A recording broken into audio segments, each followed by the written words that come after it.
नमस्कार दोस्तों, स्वागत है आपका स्टडी फॉर सिविल सर्विसेज में। वीडियो को पूरा देखिए। कोई भी आपका फीडबैक है, कोई सजेशन है, तुरंत वीडियो में कमेंट करके जरूर बताइए। अच्छा लगे तो वीडियो लाइक जरूर कर लीजिए और ऐसे वीडियो लगातार फ्री में पाने के लिए चैनल को तुरंत सब्सक्राइब कर लीजिए और बेल आइकन को जरूर टैप कर लीजिए ताकि आगे भी सारे वीडियो आपको मिलते रहे। यूट्यूब में फॉलो करते हैं तो प्लीज ये वाला फ्री टेलीग्राम चैनल जरूर ज्वाइन कर लीजिएगा। सारे नोटिफिकेशन, सारे अपडेट यहीं पे आते हैं, ध्यान रखिएगा। स्टडी फॉर सिविल सर्विसेज का कोई भी पेड ग्रुप अगर आपको ज्वाइन करना है तो सिर्फ 856480560660897523864455 यही नंबर है हमारे, सिर्फ जहां पे कॉल या व्हाट्सएप कर सकते हैं।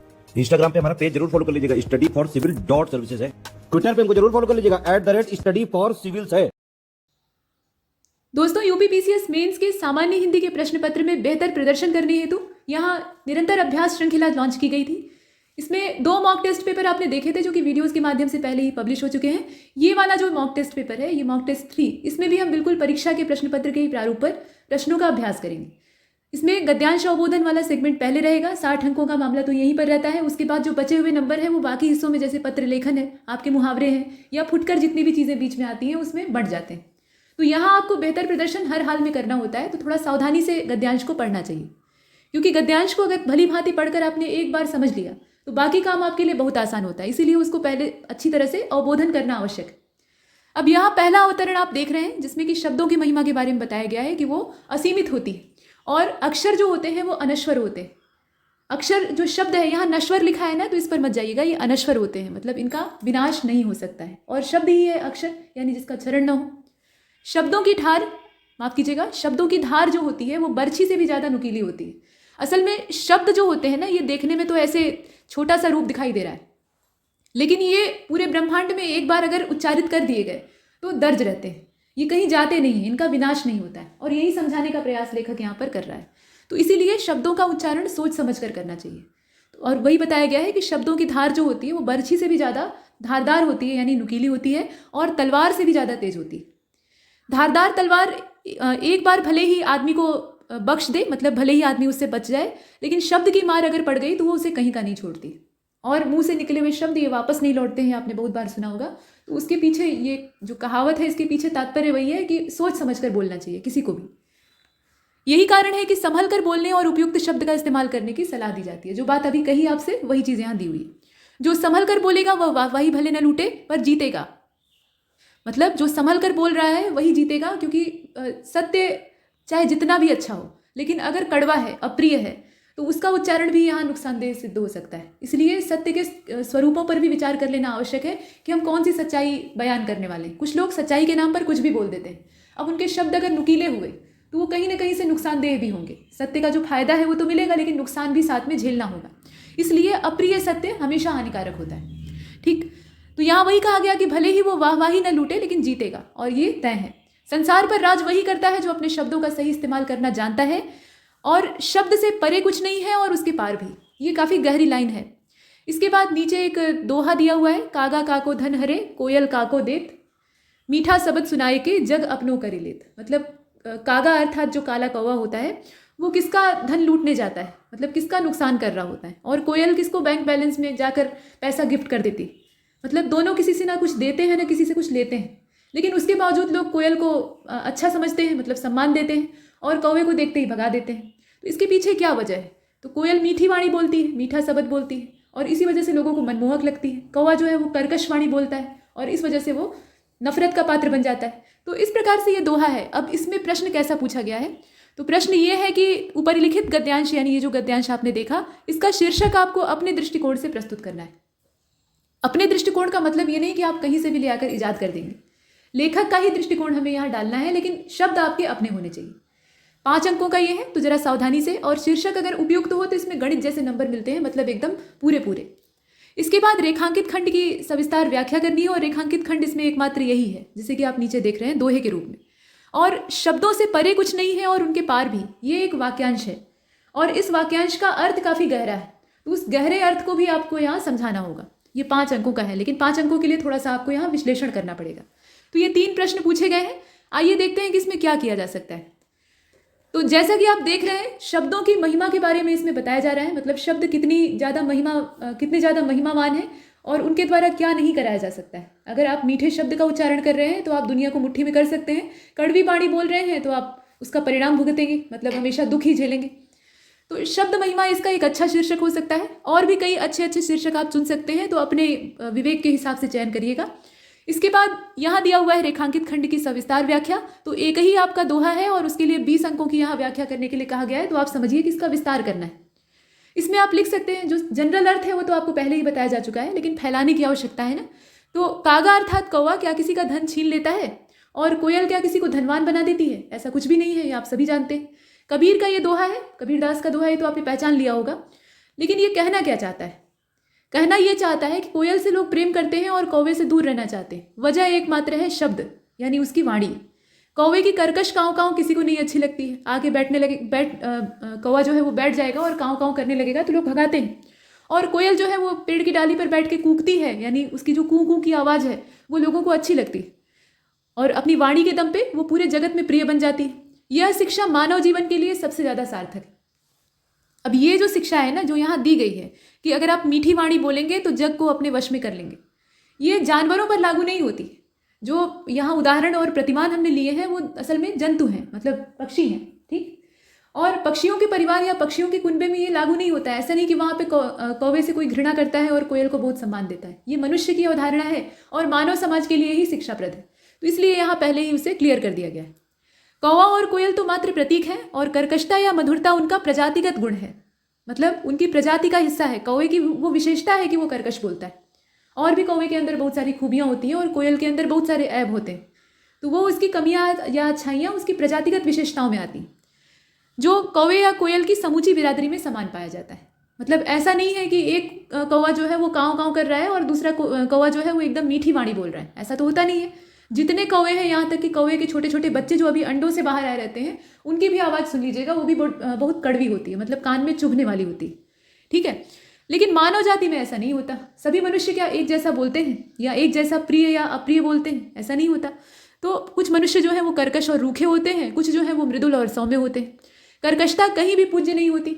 ये मानव जाति की बात हो रही है टोटल, यहाँ पे आप फोकस करके इसी प्रकार से लिखिएगा। कर्कशता कहीं भी पूज्य नहीं होती है, ये केवल अपमान और दुर्दशा ही दे सकती है। रोचक यह है कि दोनों का नियंत्रण और कर्ता हमारी वाणी है। मतलब वाणी यानी जो जबान हमारी है वो चाहे तो कर्कश बोल ले, चाहे तो मधुर बोल ले, और उसका परिणाम मनुष्य भुगतता है। तो पुरानी कहावत भी है, वही बातें ही हाथी पाई है और बातें ही हाथी पाँव। अब यहाँ हाथी पाँव का मतलब फाइलेरिया मत समझ लीजिएगा, यहाँ उसका मतलब ये है कि पहले के ज़माने में खासतौर पर जो मध्यकाल था, तो अपने देश में हाथी बड़े पाए जाते थे, और जो बड़े बड़े नवाब और बादशाह होते थे वो हाथी पाला करते थे, घोड़ों के साथ साथ हाथियों की सेना। और ये मध्यकाल नहीं बल्कि पुराने समय से ही चला आ रहा है। आपने चंद्रगुप्त मौर्य की सेना के बारे में सुना होगा, हाथियों की अच्छी खासी संख्या थी। तो जब किसी बात से राजा किसी के ऊपर नाराज हो जाता था तो उसे हाथी के पैर के तले कुचलवा देता था। मतलब उसको व्यक्ति को ऐसे छोड़ दिया जाता था और हाथी को थोड़ा सा अल्कोहल पिला दिया जाता था और वो मतवाला होकर उसे कुचल देता था। ये उसका दंड होता था। तो वही बात है कि मतलब बातें ही हाथी पाई है, यानी आप अच्छी बात बोलकर राजा की प्रशंसा करके उसका गुणगान करके हाथी उपहार में पा सकते हैं।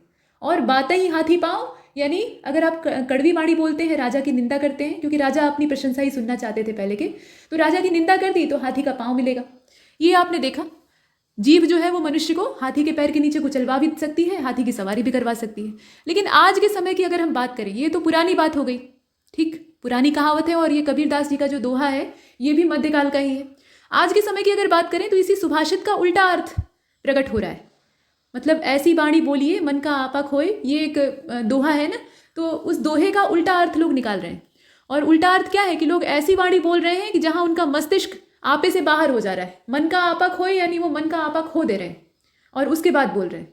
उग्रता की मात्रा बहुत ज़्यादा बढ़ गई है। पहले के लोगों से बात कर लीजिए जो पुरानिया लोग हैं, और आज के समय के युवा से बात कर लीजिए। ठीक है कि युवाओं में जोश होता है, वो पहले भी होता था, लेकिन आज का जोश जो है वो आक्रामक है, और वो आक्रामकता काफ़ी ज़्यादा चिंताजनक हो सकती है, हिंसक हो सकती है। तो उग्रता की मात्रा जब बढ़ेगी तो परिणाम अशांति ही होगा, ये तय है। और इसलिए प्रियवादी बनना चाहिए।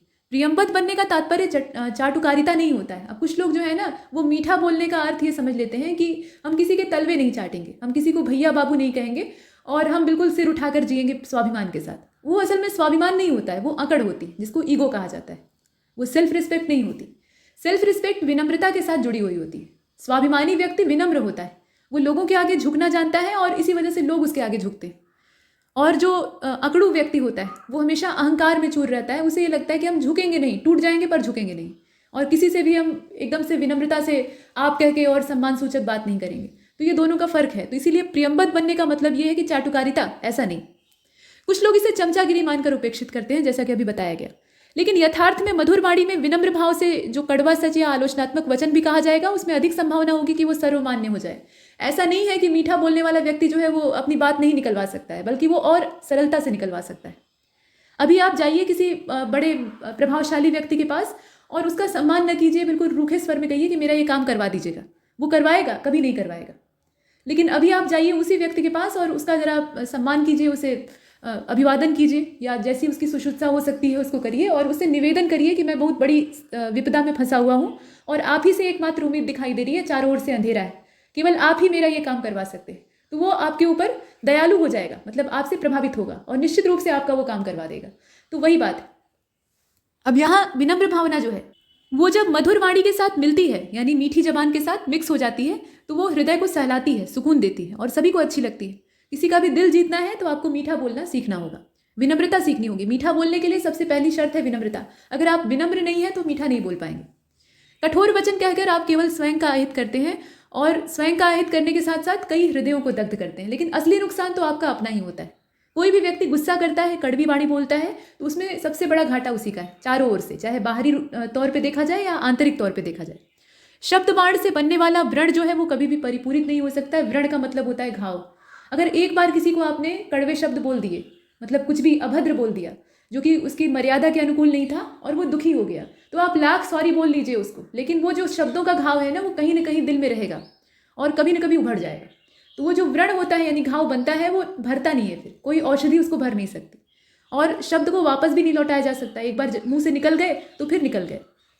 इसलिए अपने विवेक रूपी कमान से विचारपूर्वक ही वाक्यवाणों का चयन करना बुद्धिमानी। तो इस प्रकार से आप बहुत कुछ लिख सकते हैं। लिखने के लिए यहाँ पूरा मैदान खुला हुआ है।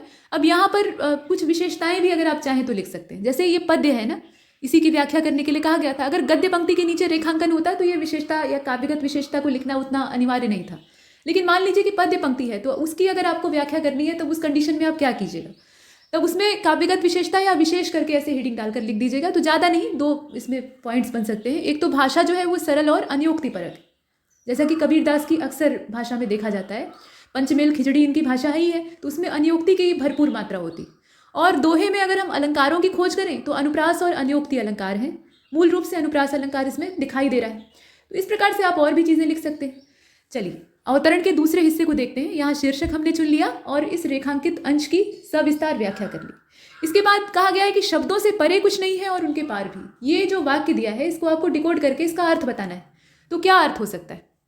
देखिए, शब्दों की सीमा विस्तीर्ण होती है और जितनी भी पूरी सृष्टि है, पूरा संसार है, वो शब्दों के माया जाल से ही बुना हुआ है, उलझा हुआ है, ये कहना ज़्यादा सही रहेगा।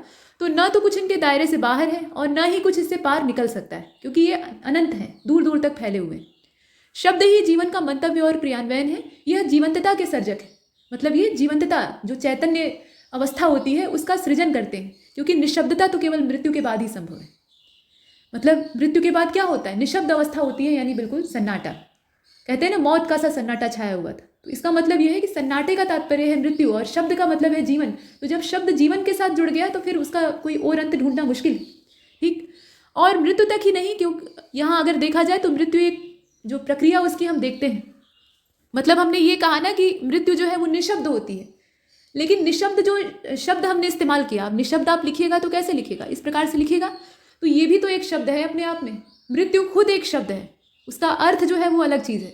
अर्थ से यहाँ कोई सरोकार नहीं रखना है। तो इसकी भी रचना जो है उसको करने वाले कौन है? शब्द ही है। मतलब शब्द से ही सब कुछ गढ़ा हुआ है, ये दर्शाने का प्रयास किया जा रहा है। शब्दों का जाल इतना रहस्यमयी होता है कि पूरी मानव सभ्यता और उसके पूरे क्रियान्वयन का जो उत्तरदायित्व है, सुख दुख, संस्कृतियाँ, क्षेत्रीयता, सब कुछ इसके परिधिबंध में जकड़े हुए होते हैं। तो इस प्रकार से आप इसके परिधिबंध को दर्शा सकते हैं, इसकी सीमाओं को दर्शा सकते हैं। सीमाएं है ही नहीं है तो आप ये बताइए कि ये असीम है, और इसीलिए न तो कुछ इनसे बाहर है न कुछ इनके परे। इस प्रकार से हमने देखा शब्दों से परे भी कुछ नहीं है और उसके पार भी कुछ नहीं, क्योंकि चारों ओर शब्द ही शब्द बिखरे। अगले पैराग्राफ को देखते हैं। अगले पैराग्राफ यानी अवतरण 2 में आपसे कहा गया कि हमारा आचरण और व्यवहार गांधी जी के सादा जीवन उच्च विचार की भावना पर आधारित होना चाहिए। अच्छी बात है, जहां साध्य की बजाय साधन की पवित्रता पर ज़्यादा बल दिया जाता है। आज के दौर में जहां साध्य को साधने के लिए तमाम अपवित्र साधनों का इस्तेमाल चरम सीमा पर है, तो गांधी अपने हर रूप में प्रासंगिक हो जाते हैं। आधुनिक सभ्यता हमारे भीतर के इंसान को मारती जा रही है। मतलब कहा गया है कि आधुनिक सभ्यता में हमारे भीतर का जो इंसान है वो मरता जा रहा है। इस नितांत भौतिकवादी सभ्यता ने हमें रात को दिन में और सुनहरी खामोशी को पीतल के कोलाहल और शोरगुल में बदलना सिखाया है। अब ये जो वाक्य है इसी के नीचे रेखांकन है, मतलब इसकी आपको व्याख्या करनी होगी, तो ध्यान से देखिएगा। बस हम खुद का विकास करना चाहते हैं और प्रकृति की कीमत पर पूंजी और धन दौलत की जो मरीचिका है हमें अपने लक्ष्यों से भटका लेती है। आइंस्टीन ने एक बार गांधी जी के बारे में कहा था कि हमारी आने वाली पीढ़ियां यकीन नहीं कर पाएंगी कि हाड़ मांस का कोई पुतला ऐसा भी हुआ था। मतलब ये कहने का तात्पर्य है कि हमारी आने वाली पीढ़ियां यकीन नहीं कर पाएंगी कि हाड़ मांस के पुतले में कोई ऐसा इंसान भी बसता था इसी जमाने में। मतलब गांधी को एक इंसान के रूप में स्वीकार करना आने वाली पीढ़ियों के लिए जरा मुश्किल होगा। तो ये कुछ चीज़ें हमने देखी। और वैसे भी ये जितने भी महामानव होते हैं जो कि आम मनुष्यों से थोड़े अलग होते हैं, वो अपने लिए नहीं जीते हैं बल्कि समाज के लिए जीते हैं। वो समय के साथ साथ धीरे धीरे महिमा मंडित होते होते ईश्वर के अवतारों में तब्दील हो जाते हैं। ये हमारा इतिहास इसका साक्षी। ठीक है, तो आगे चलते हैं और देखते हैं कि इसमें क्या किया जा सकता है। पहले तो इसका सारांश आपको व्यक्त करना है और वो 10 अंकों का है। उसके बाद रेखांकित पंक्तियों की व्याख्या करनी है। तो 2 पंक्तियां इसमें रेखांकित हैं और उन्हीं पर हमें डिटेल में व्याख्या करनी है। एक चीज़ हमेशा ध्यान दीजिएगा कि इसमें जब भी आप गद्यांश अवबोधन कर रहे हो तो शीर्षक को चुने बिना आपको कोई भी काम, मतलब किसी भी तरह का कोई भी कदम नहीं उठाना है। न तो सारांश करना है, न संक्षेपण करना है, न व्याख्या करनी है। भले ही शीर्षक चुनने के लिए न कहा गया हो। कहा गया है तब तो आप हर हाल में करेंगे, कहने की आवश्यकता ही नहीं पड़ेगी। लेकिन नहीं कहा जाता है तो अभ्यर्थी जो है वो सीधे सीधे सारांश लिखना शुरू कर देते हैं। देखिए, शीर्षक निकालना ये आप ही के फायदे में होता है। शीर्षक निकालने के क्रम में आप पूरे गद्यांश को भली भांति खंगालते हैं और उसके बाद उसके एक निष्कर्ष पर पहुंचते हैं, और वो सबसे ज़्यादा ज़रूरी। तो यहाँ शीर्षक क्या हो सकता है? आचरण का गांधीवादी दृष्टिकोण, इस प्रकार से हो सकता है, या और भी कई सारे शीर्षक आप गढ़ सकते हैं।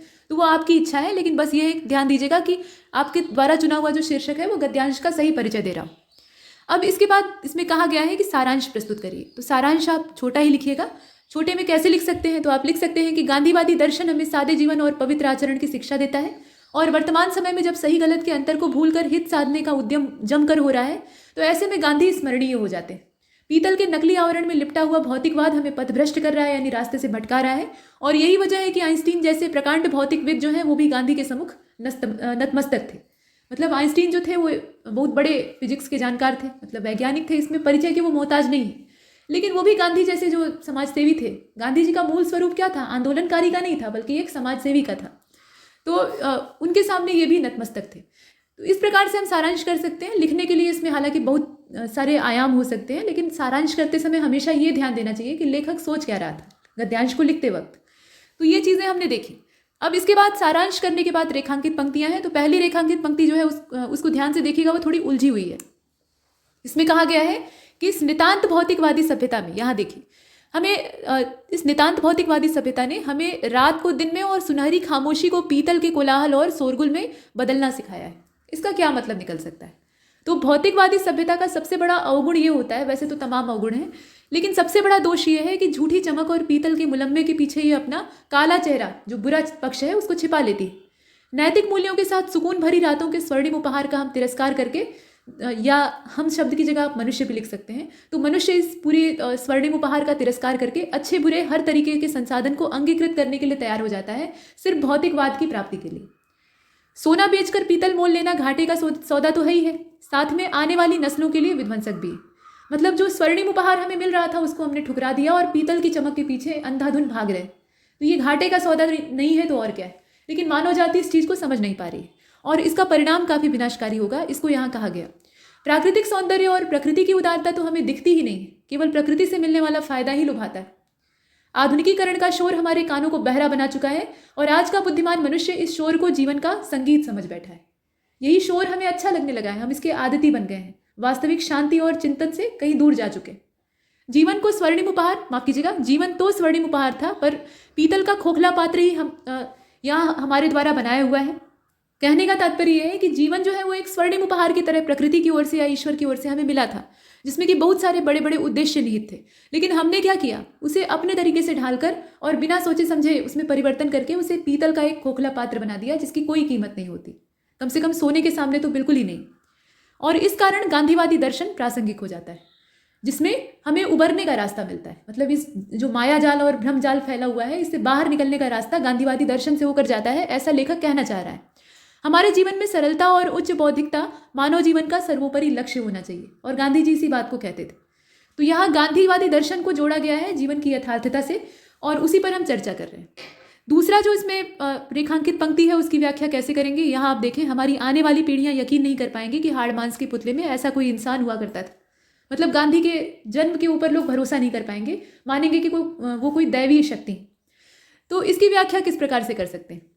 गांधी जी के जीवन आदर्श और सदाचार इतने बेजोड़ हैं कि सदियों तक वह मानव जाति के लिए प्रतिमान बनकर या पथ प्रदर्शक की भूमिका में रहेंगे। और आज का समाज गांधी को पुस्तकों में पढ़ता है, संचार माध्यमों से सुनता है, लेकिन यह जानता है, मतलब आज के समय के हम लोग गांधी जी को हमने जीवंत रूप में तो देखा नहीं। बस जो किताबें हैं या जो चित्र उनके उपलब्ध हैं या जो भी डॉक्यूमेंट्री उनके ऊपर बनी हुई है या तमाम जो संचार साधन है उसके द्वारा हम जानते हैं कि गांधी जी थे और किस प्रकार के थे, क्या उनके अंदर गुण था, कैसे दिखते थे, ये सब जानते हैं। लेकिन आगे की जो पीढ़ियां हैं वो इसके बारे में कुछ और सोचेंगी। तो उसी के बारे में यहाँ कहा जा रहा है कि गांधी एक सत्यनिष्ठ और आदर्शवादी मनुष्य थे, ये हमें पता है, जिनके सत्य प्रयोगों और अहिंसा के डंडे ने ब्रिटिश सत्ता की 200 साल से भी ज़्यादा पुरानी जो उच्च श्रृंखलता है उनको उखाड़ने का काम किया। अब यहाँ ये मत कहिएगा कि गांधी जी ने अकेले नहीं किया, वो ठीक है, गांधी जी के अलावा बहुत सारे ऐसे गुमनाम लोगों ने भी योगदान दिया जिनका नाम तक कोई नहीं जानता है। लेकिन इसमें से एक ही व्यक्ति को यहाँ फोकस किया गया है। यहाँ अपनी बुद्धि नहीं चलानी, लेखक के हिसाब से चलना है, लेखक ने जो लिखा है। कुछ पीढ़ियों बाद हड्डी का ये जो अर्धनग्न ढांचा है ये अवतार कहलाए तो इसमें अतिशयोक्ति नहीं होगी। ये संभव है क्योंकि आने वाली पीढ़ियां जो हैं उनके पास हमारे जितना डाटा नहीं होगा। ये चीज़ें तब भी सुरक्षित रहेंगी जो आज हम पढ़ रहे हैं, लेकिन उसके बावजूद उनके लिए यकीन कर पाना मुश्किल होगा कि इस प्रकार का हड्डियों का ढांचा कभी हुआ करता था, मतलब मनुष्य के रूप में। तो वो इन्हें अवतार घोषित कर सकते हैं, इसमें कोई अतिशयोक्ति नहीं। एक अवतार पुरुष के रूप में लोग जिन व्यक्तिगत गुणों की अभिलाषा रखते हैं वह सब गांधी जी के अंदर विद्यमान थे। एक अज्ञात कवि की अंतःवाणी कहती है, अब यहाँ कवि का नाम जब ना पता रहे तो अज्ञात ही लिख दीजिए, लेकिन क्रेडिट दीजिए, और अगर खुद की वाणी है तो स्वयं के शब्दों में ऐसे लिख दीजिए। तो उसमें आप देखिए, जब व्याख्या की जाती है ना तो अपनी बात को सिद्ध करने के लिए आप कुछ पद्य का भी सहारा ले सकते हैं अगर चाहे तो। उसमें कोई बुराई नहीं है, बल्कि व्याख्या थोड़ी नए ढंग की हो जाएगी। तो इसमें आप पद्य क्या जोड़ सकते हैं? इस युग में भी जब पिसी हुई जनता ने हाहाकार किया, तब राष्ट्रपिता जगनायक ने उनकी रक्षा का भार लिया। सत्याग्रह और अहिंसा का लोगों ने देखा चमत्कार, पशुबल असफल हो गया और हिंसा की पूरी हुई हार। ठीक है, और उसके बाद की जो पंक्तियां हैं वो इसमें लिखने की आवश्यकता नहीं है। जितना काम का है, मतलब जितनी पद्य पंक्तियां आपके लिए उपयोगी सिद्ध हो रही हो उतना इस्तेमाल कर लीजिए। अगर 2 लाइन ही काम की है तो 2 लाइन ही लिखिए। इस प्रकार से आप जोड़कर इसमें बहुत कुछ व्याख्या में इंक्लूड कर सकते हैं और अपने पक्ष को बेहतर बना सकते हैं। कुल मिलाकर गद्यांश अवबोधन एक बोनस की तरह से होता है, इसमें आप दूसरों से अच्छा कर सकते हैं। तो ये कुछ हमने किया। अब इसके बाद चलते हैं पत्र लेखन की ओर। और पत्र लेखन में हमें पहले तो परिपत्र की परिभाषा और नमूना देना पड़ेगा, और उसके बाद दूसरे वाला जो खंड है उसमें कहा गया है कि स्वयं को खंड विकास अधिकारी मान लीजिए सुभाष रंजन, मतलब आप सुभाष रंजन की भूमिका में हैं, और जिला सूचना अधिकारी मनीष देशवाल जी को एक अर्ध सरकारी पत्र लिखिए जिसमें कि ब्लॉक के द्वारा प्रसारित अनियोजक सूची की अविलंब सूचना कार्यालय के माध्यम से अविलंब विस्तारित करने का मित्रवत आग्रह किया गया। चूंकि ये अर्ध सरकारी पत्र है तो यहाँ आग्रह मित्रवत होगा, यानी प्रेमपूर्ण शैली में होगा। तो आइए इन दोनों पत्रों को पहले देख लेते हैं कि ये लिखे कैसे जाएंगे। सबसे पहले हम देखते हैं परिपत्र को। तो इस प्रकार के पत्रों का प्रयोग तब किया जाता है जब किसी नीति विषयक मामले की जानकारी उन सभी विभागों या कार्यालयों को देनी होती है जो कि उस विषय से संबंध रखते हो। ठीक है, और उदाहरण के लिए अब यहाँ एग्जाम्पल के द्वारा आप समझिए कि अनुसूचित जातियों का प्रतिनिधित्व जो है उसके मामले में अगर मान लीजिए कि शासन के द्वारा कोई महत्वपूर्ण नीति विषयक निर्णय लिया गया है, मतलब नीतियों को क्रियान्वित करने से संबंधित कोई फैसला लिया गया है और शासन चाहता है कि उक्त नीति विषयक निर्णय भी सभी की जानकारी में हो, मतलब जो निर्णय लिया जाए उसकी जानकारी सबको हो जाए, तो ऐसे में एक परिपत्र जारी करके संबंधित जानकारी उन्हें दी जा सकती है। मतलब एक साथ कई सारे लोगों को सामूहिक रूप से सूचित करना, ये मूल रूप से परिपत्र का उद्देश्य होता है। अब यहाँ पर परिपत्र का एग्जाम्पल आप देख सकते हैं। इसमें लिखने के 2 तरीके होते हैं। एक तो जहाँ से परिपत्र जारी किया गया है उस विभाग मंत्रालय कार्यालय का नाम ऊपर लिखकर और नीचे ऐसे परिपत्र हेडिंग डालकर, और उसके बाद जैसे कार्यालय आदेश लिखा जाता है या विज्ञप्ति का आकार होता है वैसे ही नीचे बड़े पैराग्राफ में अपनी बात को कहें, और नीचे जिसको जिसको ये पत्र जारी करना है उसके लिए प्रतिलिपियां प्रेषित कर दें। और दूसरा तरीका ये सरकारी पत्र वाले ढांचे पर होता है, तो आप सरकारी पत्र वाले ढांचे पर ही करिए। देखिए प्रेषक कौन है इसमें, ये एग्जाम्पल है, आप जो चाहें वो एग्जाम्पल ले सकते हैं। परिपत्र संख्या यहाँ पर दी हुई है और संख्या है 7/1/2005। तो ये जो पत्रांक होता है इसको असल में बाईं तरफ नहीं बल्कि दाहिनी तरफ सबसे ऊपर रखा जाता है, तो इसकी दिशा यहाँ थोड़ी सी गलत है, इसको पहुँचा दीजिए राइट साइड में सबसे ऊपर कोने, ये यहाँ पर। ठीक, इसके बाद अब प्रेषक का नाम पहले लिखिए। तो प्रेषक कौन है यहाँ पर? श्री सुंदर प्रकाश वातल जी हैं, जो कि विशेष सचिव हैं उत्तर प्रदेश शासन के। और भेजा किसको जा रहा है ये परिपत्र? तो 3 अलग अलग क्षेत्रों में, जैसे कि समस्त सचिव उत्तर प्रदेश शासन, समस्त विभागाध्यक्ष उत्तर प्रदेश शासन और समस्त जिला मजिस्ट्रेट उत्तर प्रदेश शासन, ये 3 लोगों, मतलब 3 अलग अलग क्षेत्रों के संबंधित अधिकारियों को प्रेषित किया जा रहा है। और किस विभाग से ये जारी हो रहा है? तो नियुक्ति विभाग है का इसका अनुभाग है। लखनऊ इसका स्थान है। और यहाँ ये ध्यान दीजिएगा कि ये जो स्थान और दिनांक है ये हमेशा बाईं तरफ, माफ कीजिएगा दाहिनी तरफ, यहाँ इस जगह पे होता है। मुख्य बात को लिखने से पहले, विषय को लिखने से पहले यहाँ पर लिखा जाता है। इसके बाद बीच में होता है विषय। ठीक, यहाँ विषय लिखा नहीं है, जो कि होना चाहिए। जो शासकीय पत्र का ढांचा होता है लगभग वैसे ही परिपत्र होते हैं, तो इसमें विषय आवश्यक होता है। विषय लिख दीजिए। और विषय यहाँ पर क्या है कि जो विभिन्न सेवाओं में अनुसूचित जातियों के लिए आरक्षण है उसके दशा को सुधारने से संबंधित शासनादेश के बारे में, इस प्रकार से आप विषय लिख सकते हैं। या जो भी आपका विषय हो उसको आप वहाँ जोड़ सकते हैं। लेकिन ये ध्यान देना चाहिए कि पत्र का विषय हमेशा संक्षिप्त रहे। एक वाक्य में रहे तो बहुत अच्छा है, अगर एक वाक्य में नहीं सिमट रहा है तो 2 लाइन इसमें हो सकती है। अब यहाँ संबोधित किया गया है जैसे सामान्य तौर पर सरकारी पत्र में किया जाता है। तो महोदय, मुझे आपका ध्यान विभिन्न सेवाओं में अनुसूचित जातियों के लिए आरक्षण तथा उनकी दशा सुधारने संबंधी समय समय पर जारी किए गए शासनादेश की ओर आकर्षित करते हुए यह कहने का आदेश हुआ है कि इस बात को सुनिश्चित करने के लिए लिए गए उक्त आदेशों का पूर्ण रूप से अनुपालन हो और अधिकारियों द्वारा इस दिशा में किए गए कार्य का उचित मूल्यांकन हो सके। शासन ने यह निश्चित किया है कि सेवाओं में अनुसूचित जाति के प्रतिनिधित्व को पूरा करने और तद विषयक विभिन्न शासनादेशों को कार्यान्वित करने के लिए जो भी अधिकारी उत्तरदायी हैं उनकी चरित्र पंजिका में उच्च अधिकारियों द्वारा वार्षिक प्रविष्टि देते समय अन्य बातों के अतिरिक्त इस दिशा में किए गए उनके प्रयासों का भी आवश्यक रूप से उल्लेख किया जाना चाहिए। इस प्रकार से आप अपनी बात को कह सकते हैं। तो यहाँ अगर आप देख रहे हैं कि पत्र की भाषा काफ़ी घुमावदार है, मतलब लच्छेदार ढंग से उस चीज़ को कहा गया है, तो आप इसे सरल भाषा में भी लिख सकते हैं। बस यही है कि सस्ती भाषा नहीं होनी चाहिए। सरल और सुबोध भाषा ये पत्र में स्वागत के योग्य होती है, लेकिन सस्ती और बाजारू भाषा का इस्तेमाल नहीं करना है, बस यही ध्यान देना है। इसके बाद यहाँ पत्र के दूसरे हिस्से में दूसरा नंबर, देखिए इसमें ध्यान दीजिएगा कि जब पहला पैराग्राफ हम डालते हैं तो उसमें पहला नंबर नहीं डालते, मतलब नंबरिंग करते वक्त 1 नंबर नहीं डाला जाता है। पहले को पैराग्राफ के रूप में लिखेंगे और जब दूसरा पैराग्राफ हम बनाएंगे या दूसरी लाइन शुरू करेंगे तो उसके लिए दूसरा नंबर डाल सकते हैं। तो यहाँ दूसरे हिस्से को दर्शाया गया है। उक्त आदेश सभी विभागाध्यक्षों, आयुक्तों और जिला मजिस्ट्रेटों तथा संबंधित अधिकारियों पर समान रूप से लागू होंगे। ये हमारा पूरा परिपत्र का मेन विषय वस्तु था, जिसको कि कलेवर कहा जाता है। ये जो है इसको, इस हिस्से को कलेवर कहते हैं। इसके बाद और पूरा जब पत्र का ढांचा बनाते हैं तो उसको प्रारूप कहते हैं। अब इसके बाद यहाँ देखिए दाहिनी ओर नीचे लिखा हुआ है भवदीय, और जिन्होंने पत्र को प्रेषित किया है उनका यहाँ हस्ताक्षर रहेगा और नीचे उनका पद नाम यानी विशेष सचिव। प्रतिलिपियाँ अगर भेजनी है तो यहाँ नीचे प्रतिलिपि का उल्लेख कर देंगे। प्रतिलिपियाँ प्रेषित और जिसको जिसको भेजनी है उसके लिए आप क्रमबद्ध तरीके से उसे लिख देंगे। ये आपका परिपत्र का ढांचा है। इसके बाद अब जो तीसरे का ख वाला पार्ट था, यानी तीसरे का पहला पार्ट तो हमने देखा, परिपत्र का यहाँ नमूना देख लिया। अब अर्धशासकीय पत्र हमें एक लिखना था जिसमें कि खुद को मनीष देशवाल मानना था, जो कि जिला सूचना अधिकारी है। माफ कीजिएगा, खुद को सुभाष रंजन मानना था और मनीष देशवाल जो कि जिला सूचना अधिकारी है उनको पत्र लिखना था। तो इसमें लिखने के 2 तरीके होते हैं। कहीं जो डीओ होते हैं, मतलब डेमी ऑफिशियल लेटर होते हैं, उसमें प्रेषिती का नाम एकदम नीचे बाईं ओर होता है पत्र में। बाईं ओर का मतलब यहाँ जो लेफ्ट साइड, यहाँ पे एकदम नीचे लिखते हैं जब पत्र समाप्त हो जाता है पते सहित। और कहीं क्या करते हैं कि ऊपर ही लिख देते हैं। तो इसमें कोई समस्या नहीं है, आप ऊपर नीचे कहीं भी लिख सकते हैं और प्रेषक और प्रेषिती का नाम उल्लिखित होना चाहिए, बस इससे मतलब है। तो इसमें आप देखें कि श्री मनीष देशवाल, जिला सूचना अधिकारी प्रयागराज, इनको संबोधित करते हुए, प्रिय मान्यवर, आपको ज्ञात तो है ही कि नवीन संशोधित अभियोजन सूची का प्रकाशन यहाँ आप देखें, सूची का प्रकाशन खंड विकास कार्यालय की ओर से कर दिया गया है। यह जनहित में प्रत्यक्ष तौर पर संबद्ध विषय है। मनीष जी, सूचना प्रसारण में जिला सूचना अधिकारी की क्या भूमिका है यह आप मुझसे बेहतर समझते हैं, क्योंकि आप खुद वही हैं, और इसलिए आपसे आत्मीय आग्रह है कि संबंधित सूची का प्रकाशन विस्तारण सभी मीडिया संसाधनों के माध्यम से कराने का उद्यम करें। और अभियोजन सूची इस पत्र के साथ संलग्न है, वहां से आप संदर्भ ले सकते हैं। आशा है कि आप अविलंब प्रकाशन कराकर खंड विकास अनुभाग को बहुमूल्य योगदान देंगे। तो इसमें आप देख रहे हैं कि मित्रवत शैली, मतलब जैसे एक अपने से निहायत ही अपने व्यक्ति से बात की जाती है, उसी अपनत्व के साथ बात की गई, और इसीलिए इस प्रकार के पत्रों में विषय कदापि नहीं लिखना चाहिए। तो विषय यहाँ पर नहीं है। अब यहाँ इनका जो पता है मनीष देशवाल जी का, वो दे रखा है उत्तर प्रदेश और राष्ट्रीय सूचना क्रियान्वयन अनुभाग, 12 दिसंबर 2021 की तारीख पर ये पत्र जारी किया गया था। लिखने का दूसरा तरीका ये हो सकता है कि ऊपर आप अपना संबोधन लिख दीजिए और उसके बाद नीचे जो पत्र का एकदम आखिरी सिरा है, यहाँ आप देखें, ये आप देख रहे हैं ना, संलग्नक है अभियोजन सूची वाला, तो इसी के आसपास यहाँ पे जो प्रेषिती है उसका नाम पता लिख दिया जाता है। तो वो अर्ध सरकारी पत्र का भी एक ढांचा है, आप चाहें तो वैसे बना सकते हैं। दोनों ही सही है, दोनों में कोई समस्या नहीं।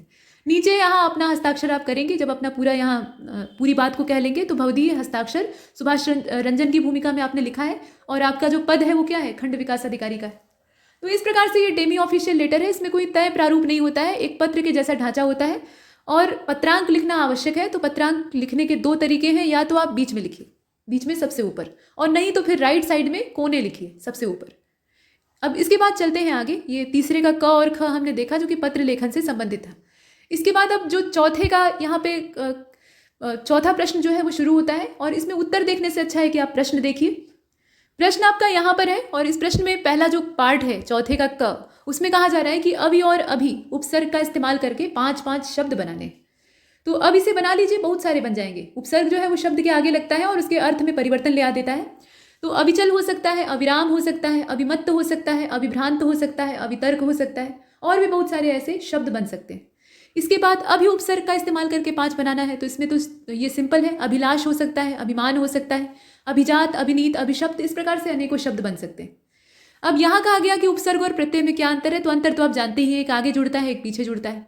लेकिन इसको और फैला कर लिखेंगे तो उपसर्ग जो है ये शब्दकोश या अवयव, मतलब एक शब्दकोश का शब्द है जिसको कि अवयव कहा जा सकता है, और ये किसी शब्द के पहले लगकर विशेष अर्थ प्रकट करता है। तो उपसर्ग मतलब उप धन सर्ग, ये 2 शब्दों के योग से बना हुआ है। उप का मतलब होता है समीप या निकट या पास में, और सर्ग का मतलब होता है सृष्टि करना या रचना करना। तो पास में बैठकर ये दूसरे शब्द के साथ जुड़ता है और उसमें कुछ नई रचना को सामने ले आता है। और उसी प्रकार से प्रत्यय है तो उसमें पीछे जोड़ने का प्रावधान होता है, मतलब किसी भी शब्द के पीछे ये पूंछ की तरह जुड़ जाता है और उसके अर्थ में या उसकी अवस्था में परिवर्तन ला देता है। तो इसके बीच का अंतर आपको दिखाना था। अब अंतर दर्शाने के 2 तरीके हो सकते हैं, या तो आप पैराग्राफ में ही लिख दीजिए, लेकिन सबसे अच्छा तरीका होता है कि बीच में लाइन खींचकर एक तरफ उपसर्ग लिखा और दूसरी तरफ प्रत्यय लिखा और दोनों का तुलनात्मक अंतर दिखाया, मतलब इसमें जो लिखा उसी की तुलना करते हुए यहाँ पे एक वाक्य दिया। ये ज़्यादा बेहतर तरीका होता है, तो इससे आप दर्शा सकते हैं। इसके बाद जो चौथे का ग वाला पार्ट है उसमें विलोम शब्दों का पूछा गया है, मतलब जो शब्द दिए हैं उनका विलोम आपको बताना है। तो पहला है विलोपन। अब बताइए कि विलोपन का क्या विलोम हो सकता है। तो विलोपन का हो जाएगा प्राकट्य। विलोपन मतलब होता है लुप्त होना, गायब होना, तो इसका हो जाएगा प्रकट होना यानी प्राकट्य। इसके बाद यहाँ आप देखें विग्रह दिया है, विग्रह का मतलब होता है तोड़ना, तो संधि मतलब होता है जोड़ना। व्यवस्था का अव्यवस्था हो जाएगा, इसमें अ उपसर्ग लगाकर आप काम कर सकते हैं। दोषी का निर्दोष हो जाएगा, माफ कीजिएगा निर्दोष का दोषी हो जाएगा, यहाँ निर्दोष दिया है ना तो इसका उल्टा क्या होगा, दोषी हो जाएगा।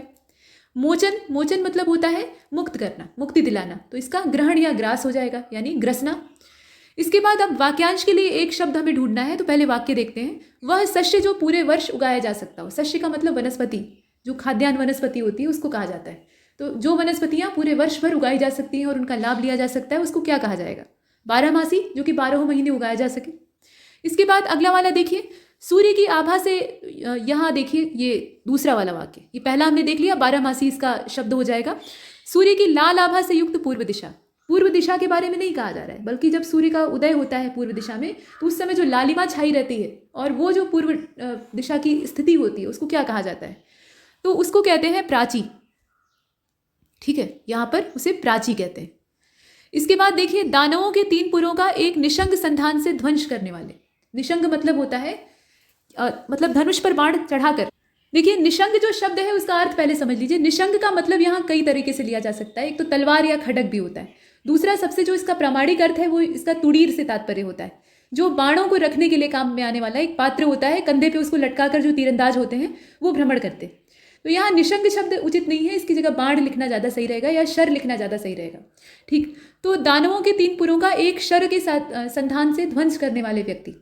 तो दानवों के 3 पुर, ये अगर आप देखें तो स्वर्णपुर, रजतपुर और कांस्यपुर नाम के 3 पुर बसा लिए थे दानवों ने, और वहाँ पर वो बसते थे, मतलब निवास करते थे। और ये जो पुर होते थे ये उपग्रह की तरफ से थे, मतलब पृथ्वी के चारों ओर परिक्रमा करते रहते थे और मायावी थे। इनमें से राक्षस प्रकट होकर पृथ्वी पर आतंक फैलाते थे, फिर गायब हो जाते थे। तो देवताओं ने भगवान शिव से विनती की कि इनका कुछ निवारण करिए। तो ऐसे में शंकर जी अपना पिनाकी धनुष उठाते हैं, उस पर एक ही तीर चढ़ाते हैं और इंतजार करते हैं कि ये तीनों सैटेलाइट जो है वो एक सीध में आए, मतलब अलाइन हो आपस में।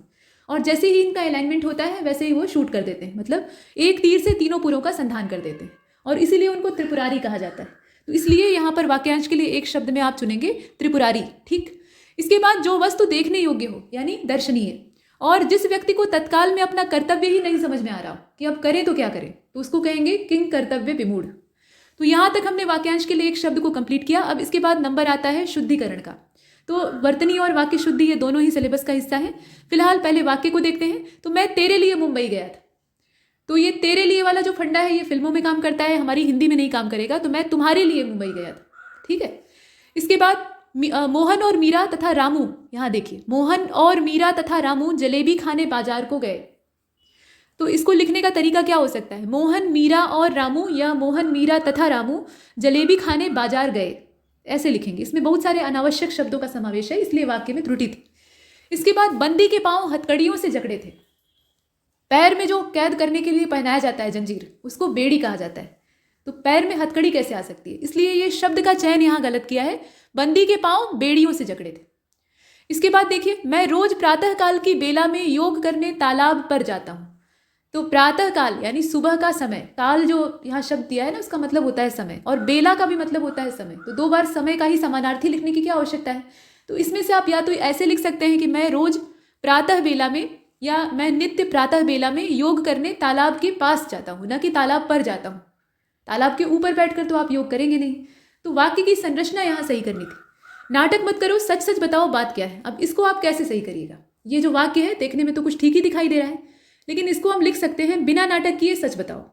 सीधी बात है, बिना लाग लपेट का। यहाँ तक हमने वाक्यों को शुद्ध किया है। इसके बाद अब च वाले हिस्से को देखिए, जिसमें कि वर्तनी शुद्ध करनी है। तो लिखा हुआ है पुलिंदा। अब इसमें ल पे बड़ी की मात्रा है, तो पढ़ेंगे क्या? पुलिंदा। और होता क्या है? पुलिंदा। जल्दी से बोल देते हैं, यानी ल पे छोटे ऊ का उच्चारण होता है, तो यहाँ होना चाहिए पुलिंदा, यानी ल पे ऐसे। वैशंपायन कैसे लिखा हुआ है? जैसे बोला गया, वैशंपायन, जबकि होता है वैशंपायन। श को हम लोग बड़े वाले श की तरह से, यानी तालव्य श की तरह से उच्चारण करते हैं। यानी हमारी जीभ जब इसका उच्चारण हम करते हैं तो हमारे तालू से जाकर लगती, न कि मूर्धा से। और यहाँ पर जो मूर्धन्य श है उसका इस्तेमाल किया है, मतलब इसका तात्पर्य तो ये हुआ कि जीभ जो है वो मूर्धा से लगेगी, तो उच्चारण गलत हो जाएगा। तो इसका लिखने का तरीका क्या होता है? वैशंपायन। इसको हम लिखेंगे तो ये इस प्रकार से हो जाएगा। चाहे तो आप आधा म लिख कर लिख लीजिए, और नहीं तो इसके ऊपर एक ऐसे बिंदी लगाकर भी लिख सकते हैं। इसके बाद है वैजंती।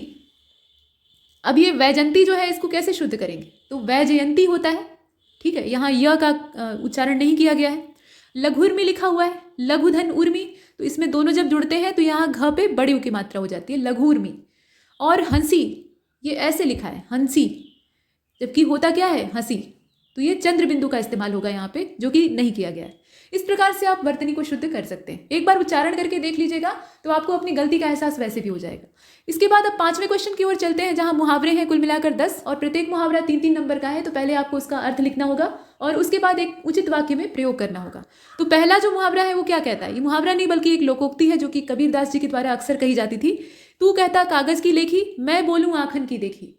कबीर जो थे वो निरक्षर थे, मतलब जो उस समय के पढ़े लिखे पंडित हुआ करते थे, उनकी दृष्टि में निरक्षर थे, क्योंकि उन्होंने पाठशाला की चौखट कभी नहीं लांघी। हालांकि गुरु रामानंद से उन्होंने शिक्षा प्राप्त की थी, लेकिन उसके बावजूद जो साक्षरता का प्रतिमान होता है या एक प्रमाण होता है वो उनके पास नहीं था। हाँ, सामाजिक अनुभव इतनी ज़्यादा मात्रा में थे कि उसी के बूते वो अच्छे अच्छे लोगों को हरा देते थे। तो वो कहते थे कि तुम जो है वो कागज़ पर लिखे हुए की बात करते हो, मतलब कागज़ पर जो लिखा हुआ है उसी को सत्य मानकर बैठे हो और उसी के आधार पर तर्क देते हो, और मैं जो आंखों से देखता हूँ और परखता हूँ उस पर यकीन करता हूँ और उसी के सहारे बात करता हूँ। तो अनुभव जनित जो ज्ञान होता है वो हमेशा लाभदायक होता है और वही सटीक होता है। किताबी ज्ञान हमेशा काम नहीं देता। तो यहाँ कुल मिलाकर इसका अर्थ क्या हो जाएगा बताइए? तो प्रत्यक्ष देखी बात पर विश्वास करना, सीधा इसका मतलब है। और इसका प्रयोग क्या हो जाएगा? तो प्रयोग भी आप कबीर पर ही कर लीजिए। कबीर नितांत यथार्थवादी थे। आप इसका वाक्य में प्रयोग कैसे करेंगे? कबीर दास जी जो थे वो नितांत यथार्थवादी थे। तू कहता कागज की लेखी, मैं कहता आंखन की देखी, यही सामाजिक दृष्टिकोण उनका हमेशा रहा था, और इसी के सहारे वो बड़े बड़े निष्णात विद्वानों को चित कर देते थे। इसके बाद अगला है ड्योढ़ा कटना। ड्योढ़ा कटने का मतलब बट्टा लगना या चूना लगना नहीं होता है, ये ड्योढ़ी से तात्पर्य है। पहले के समय में जब बंटवारे होते थे, आजकल तो बंटवारे के दूसरे मापदंड हैं, लेकिन पहले के समय में जब घर बंटता था तो उसमें चौखटें भी बंट जाती थी आपस में। चौखट उस समय पुरानियों का शरीर माना जाता था, तो ये मतलब ग्रामीण मानसिकता थी। तो ड्योढ़ा जब कटता था तो ये माना जाता था कि पुरनिया यानी जो पितरों की आत्माएं हैं वो भी आपस में डिवाइड हो गई, मतलब जितने पट्टीदार और जितने भाइयों में बंटवारा हुआ है सबके पास थोड़ी थोड़ी चली गई। तो ये ड्योढ़ा कटने की प्रक्रिया होती थी, इसका मतलब था बंटवारा होना। तो इसमें आप प्रयोग कैसे कीजिएगा? जब घर की दहलीज में ड्योढ़ा कट ही गया तो अब किस बात का संकोच? पहले के लोग इसका बड़ा ही मतलब लिहाज करते थे, डरते थे इस चीज़ से कि बंटवारा कहीं ना हो जाए, और बंटवारा होना बहुत बड़ी बात थी। मतलब पहले के समय में ये शर्म की बात थी, लोग निंदा करते थे, लेकिन आज के समय में है तो मतलब जैसे ही माता पिता ने आंख मूंदी वैसे ही घर बढ़ जाता है। तो अब समय बहुत बदल गया है, लेकिन पहले की कहावतें हैं। और इसके बाद आप देखें कि टेढ़ा चंद यहाँ दिया है, तो टेढ़ा चंद का मतलब होता है फितरती इंसान, जो कि हमेशा तिकड़म सोचता रहता है। ठीक है, धनीराम की बात पे भरोसा मत करना, वो पूरा टेढ़ा चंद है। इसके बाद आप देखें दिन में तारे नजर आना। अब इसका क्या मतलब होगा? ये तो सिंपल है, मतलब बहुत ज़्यादा तनाव या कष्ट का अनुभव करना या बदहवासी की जो स्थिति होती है उसमें भी कहा जाता है कि मतलब दीवार से सिर टकरा गया तो दिन में तारे नजर आने लगे। इस प्रकार से इसका वाक्य में प्रयोग करना इतना मुश्किल नहीं है। कठिन प्रश्न पत्र ने परीक्षार्थियों को दिन में तारे दिखाने का काम कर दिया। इसके बाद अंगूठी का नगीना, यानी बहुत ही मूल्यवान या महत्वपूर्ण, सुंदर और सजीले से भी लोग लगाते हैं, तो वो भी आप लिख सकते हैं। देखिए, एक मुहावरे या लोकोक्ति के कई मतलब हो सकते हैं, तो उसमें से आप जो लिखिएगा वो सही हो जाएगा। बस ये है कि मतलब ठीक होना चाहिए। अब यहाँ बहुत मूल्यवान या महत्वपूर्ण के तौर पे अगर हम इसका अर्थ लें अंगूठी के नगीने का, तो वाक्य में प्रयोग आप क्या कीजिएगा? नेताजी सुभाष चंद्र बोस भारत माता की अंगूठी के नगीने थे। इसके बाद 400 BC करना, ये तो आप जानते ही हैं, बेईमानी करना इसका तात्पर्य होता है, वाक्य में प्रयोग कर लीजिएगा। इसके बाद उधेड़ बुन में पढ़ना, यानी उधेड़ना और फिर बुनना और फिर उधेड़ देना फिर बुन लेना। उधेड़ बुन का मतलब समझ रहे हैं? वस्त्र बीन रहे थे या स्वेटर बुन रहे थे, पहले बुनाई की, उसके बाद समझ में आया कि फंदा गलत जगह डाल दिया, तो फिर उसको उधेड़ दिया, फिर बुनाई की, फिर उधेड़ दिया। यानी आप तय नहीं कर पा रहे हैं कि आपको असल में करना क्या है, मतलब दुविधा की स्थिति। इसको आप ऐसे समझिएगा, मतलब गहराई में जाकर समझिएगा तो अर्थ अच्छा समझ में आएगा। दिल्ली जाने का प्रस्ताव मिलने पर मैं उधेड़ बुन में पड़ गया कि जाऊं कि ना जाऊं। इसको किंग कर्तव्य विमूढ़ता की स्थिति भी कहा जा सकता है। इसके बाद है खेत रहना, यहाँ आप देख रहे हैं, तो शहीद होना इसका तात्पर्य होता है। युद्ध में असंख्य वीर जो है वो खेत रहते हैं और यही विडंबना है। नेक्स्ट, आंखें दिखाना, क्रोध का प्रदर्शन करना, धमकाने के लिए भी आंख दिखाई जाती है। किसी को घूर कर देखा कि हिम्मत मत करना मेरे पास आने की, तो इसका वाक्य में प्रयोग क्या हो जाएगा? प्रिंसिपल साहब राजू चपरासी को देर से आने पर आंखें दिखाने लगे। सुरखाब के पर जड़ना, कहते हैं ना तुम्हारे ऊपर क्या सुरखाब के पर लगे हुए हैं जो तुम्हें मैं इतना भाव दूं, तो इसका प्रयोग क्या हो सकता है? प्रयोग ये हो सकता है कि जरूर मिताली के ऊपर सुरखाब के पर लगे हुए हैं जो तुम उसके पीछे दीवाने बने हो। तो इतना हो गया। इसमें मुहावरों के हमने वाक्य में प्रयोग भी किए और अर्थ भी लिखे। बस यही ध्यान दीजिएगा कि अर्थ लिखने के बाद ही वाक्य में प्रयोग करना है हर परिस्थिति में, ऐसा नहीं करना है कि सीधे वाक्य में प्रयोग कर दिया। तो यहाँ पर हमने इस मॉक टेस्ट को कंप्लीट किया है और इसमें इतना ही। तब तक के लिए नमस्कार।